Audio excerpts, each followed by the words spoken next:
Donc, et le mensonge maintenant, ici, c'est quoi?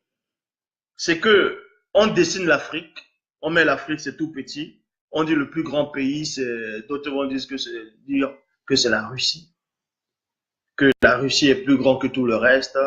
Après, il y a la Russie, aussi d'autres pays. Il y a aussi le Canada qui est tellement immense, les États-Unis aussi. Bon, déjà, pour votre information, selon les dires, euh, le territoire du Québec est plus grand, est 3 fois et demi, est plus grand, c'est-à-dire c'est 3 fois et demi la France. Juste le territoire du Québec. Juste le Québec. 3 fois et demi la France. La superficie, c'est plus grand que la France, 3 fois et demi. Et tout le Canada est 17 fois la France. Donc, mais néanmoins, on vous dit que quand on dessine l'Afrique, on voit l'Afrique est tout petit, on voit les autres continents, d'autres vont appeler ce continent, tellement immense, mais ce qu'on vous a trompé, c'est quoi? Ce dont on vous a menti, l'Afrique est, a été, reste et restera le seul continent. L'Europe, ce n'est pas un continent. L'Amérique, ce n'est pas un continent. L'Océanie, tout ça là, c'est l'Asie, c'est pas un continent. Ce sont des bouts de terre. Parce que dans Genèse 11, verset 8, Bible de l'épée, on a frappé en petits fragments la face du continent.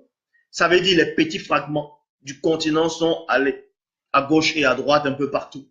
Le seul bloc immense qui reste actuellement, c'est l'Afrique, c'est Ouassi, c'est-à-dire c'est Ouassé. Et maintenant, ils essaient de jouer les jeux stratégiques, ils essaient de jouer dans votre mental pour faire croire que l'Afrique est tellement petite, que les autres pays sont immenses, dont vous devez rester tranquille, parce que le jour où on va vous envahir, ils seront plus nombreux. Ça, c'est faux. Les hommes qui sont plus nombreux sur Terre, ce sont les Noirs. Ça, on vous le dit. Ça, c'est la vérité. L'Afrique est le seul continent qui existe. Les autres pays, il n'y a pas d'autres continents. Ce qu'on appelle l'Europe, là, c'est pas un continent, c'est un bout de terre. Déjà, pourquoi? Quand vous voyez par rapport à, même au Canada, je vais prendre l'histoire même du Canada.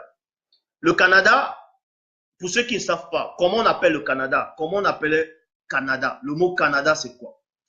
Canada, chez les Iroquois, c'est-à-dire les Indiens d'Amérique, parce que le Canada, c'est en Amérique aussi. Les Indiens d'Amérique, en tout cas les Iroquois, appelaient le Canada, Canada, ça voulait dire village. Par rapport à les langues, à Iroquois, Canada veut dire le village. Mais eux, ils disaient village par rapport à quoi? Ils se basaient sur quoi pour dire que le Canada, qui est, on va dire, 17 fois la France, on nommait ça le village. C'était le village par rapport au continent africain. Parce que c'était un petit truc par rapport à l'immensité de l'Afrique.